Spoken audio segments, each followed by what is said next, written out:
त्यांचे आई वडील कोण, त्यांचा जन्म नक्की कधी झाला आणि वारुळातून बाहेर येण्याआधी ते नक्की कोण होते, आज आपण उलगडणार आहोत स्वामींच्या जन्माचं हे सर्वात मोठं आणि पवित्र रहस्य, जे ऐकून तुम्ही नतमस्तक व्हाल.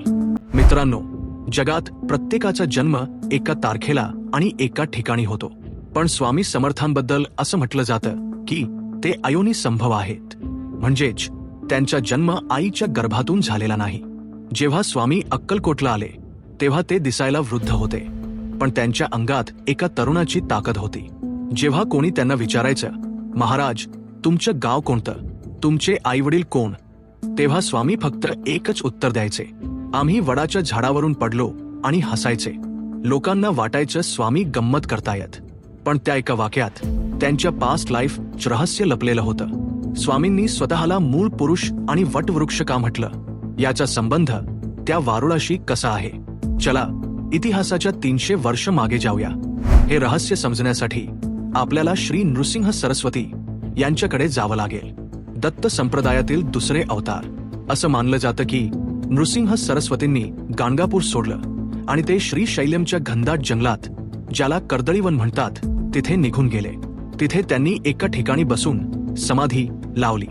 दिवस गेले, वर्ष गेली, शतकं उलटली, त्यांच्या शरीराभोवती माती जमली, मोठं वारुळ तयार झालं, झाडझुडपं वाढली. तब्बल 300 वर्ष ते त्या वारुळाच्या आत समाधी अवस्थेत बसून होते. जग बदललं, पण वारुळाच्या आतली ती शक्ती शांत होती. आणि मग तो दिवस उजाडला, ज्याचा उल्लेख आपण सुरुवातीला केला. त्या लाकूड तोड्याची कुहाड वारुळावर पडली. तो घाव थेट महाराजांना लागला.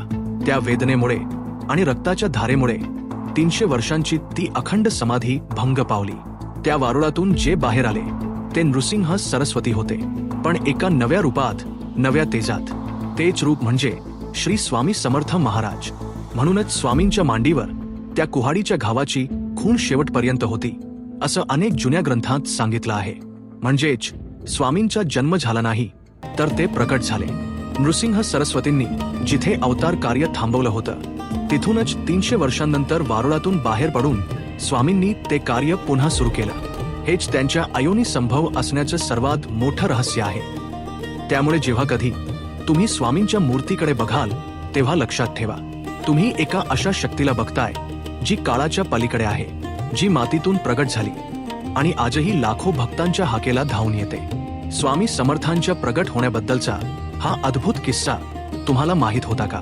आणि तुमच्याकडे स्वामींच्या अनुभवाचा एखादा किस्सा असेल तर कमेंटमध्ये श्री स्वामी समर्थ लिहून नक्की सांगा. भेटूया पुढच्या व्हिडिओमध्ये.